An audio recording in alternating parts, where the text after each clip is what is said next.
Welcome to my American History Notes, where I discuss my conclusions that I've drawn from reading American history, studying it. I do read trusted historians that I think have, and I look at the primary sources they reference that are available to me. Not all of them are available to me. Some of them cost a lot of money to get, like because they're collections universities have and museums and things like that. But you want to try to make sure that the historian is not uh, doesn't have an agenda, and if he does, you should know about it. Like if you read a communist historian, somebody who's basically believes in Marxism and stuff, like Theodore Allen or somebody like that, or Genovese about slavery. But you know what they're where they come from, then you can better understand what they're saying. Their conclusions may be a little bit odd, so basically, when you look at a book, you want to know who the author is, where did they study, what do they believe, get a little background so you understand more of what they're saying. And then also look at the primary sources. Are their conclusions warranted by what they read or what they've read? Now, today I'm continuing on I wrote a paper on how white Southern Baptists accommodated slavery. It went from being opposed to it generally to arguing for it. And so I wanted to go over some of the literature that I read that helped me come to the conclusions that I came to. And this is going to be a little dry today because I'm talking about what I read. I don't usually do that. I mention the books and stuff in the as I'm talking, but I wanted to today because I did separate it in this paper. I wanted to go over and they're not these aren't the only ones, but these are certainly the ones that I use. So you should. I just think these people were pretty good as far as the way they handle their sources, and I like it when a scholarly book when somebody puts down in the book where did they get this from, so you can research it yourself. So anyway, we're on my literature review. So, of the many books written about Baptist history in general, but usually referring only to the white Baptist, the focus of my discussion here, there are a few that serve the purpose of what I'm saying in this paper is providing a specific history of that faith tradition, such as H. Leon Macbeth's The Baptist Heritage, 4 Centuries of Baptist Witness.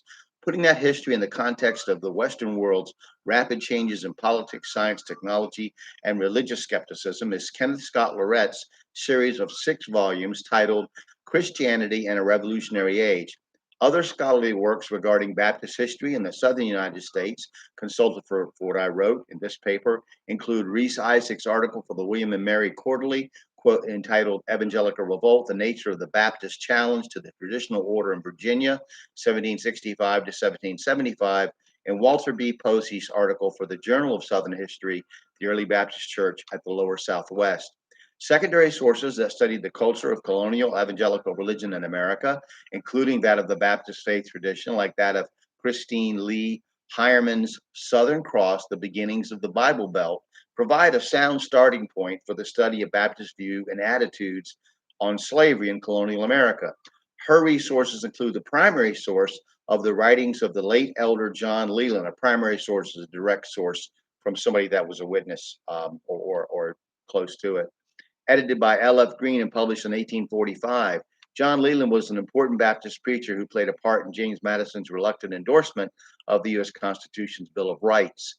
Another secondary source that provided primary sources that are invaluable to this study was Anne C. Loveland's Southern Evangelicals on the Social Order, 1800 to 1860, which revealed not only a great deal of information on Baptist cultural attitudes and practices in the South during the antebellum period, but also led to primary sources such as the one by Jeremiah Bell Jeter entitled The Recollections of a Long Life, published in 1891. This primary source explained quite a bit of the economic and legal pressures for the Baptists in the southern United States in accepting slavery. And I'm going to resist using the phrase Southern Baptist, as that designation refers to a denomination of Baptists that officially existed only after the 1840s and might be confusing. Examples of literature on the justification of or rejection of slavery include primary and secondary sources as well.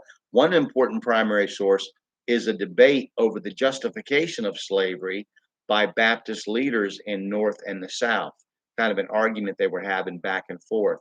Francis Wayland and Richard Fuller entitled this collection of their letters, Domestic Slavery Considered as a Scriptural Institution. This work, edited by Nathan A. Finn and Keith Harper, represents a series of letters posted in a Baptist newspaper in the North. An important secondary source is Stephen R. Haynes' the book Noah's Curse: The Biblical Justification of American Slavery, which covers the broad historical aspect of views on Africans and their place in the American interpretation of the Bible, and most notably as the victims of the behavior of Noah's son Ham. The African American experience, attitudes, and response to slavery within the context of their Christian faith are expressed in several excellent volumes. And although the subject of this paper focuses on white Baptists in the southern United States, these volumes do provide information on the interaction between white Baptist slaves and former slaves. Consulted for this study were Eugene D. Genovese's Roll Jordan Roll, The World Slaves Made, Duncan MacLeod's Slavery, Race, and the American Revolution, and Traveling On, The Slave Journey to Afro-Baptist Faith by Mechal Sobel.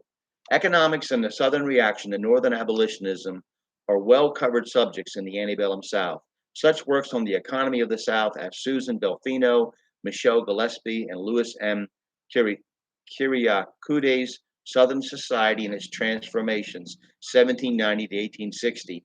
Thomas F. Huertas' article for the Journal of Economic History, quote, Damnifying Growth in the Antebellum South, and Donald F. Schaefer's article for the same journal, Locational Choice in the Antebellum South, are of value in studying the economic force exerted by slavery. Edward R. Crowther's article for the Journal of Southern History, Holy Honor, Sacred and Secular in the Old South, provides perspective on the Southern attitudes on honor and how abolitionism flamed those passions. We're going to discuss a little about Baptist history next in our next session to continue this. So we have a thorough background and a foundation to work from in our understanding of what I'm talking about. Why Baptists went from being generally opposed to slavery to arguing for its good, being good. All right, take care.